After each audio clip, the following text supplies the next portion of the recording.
सामान और 5 बच्चे इस गाड़ी में फिट नहीं आएंगे। आएंगे हिमानी, मैं तुम्हें दिखाता हूं। बच्चों, देखो कितना आसान था। हाँ, पीछे सब कुछ ठीक है। रोहन, तुम इतना हिल क्यों रहे हो?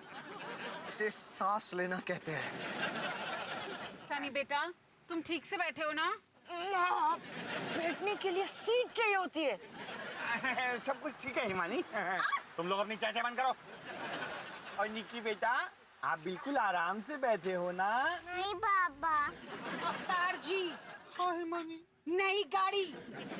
हाँ हिमानी।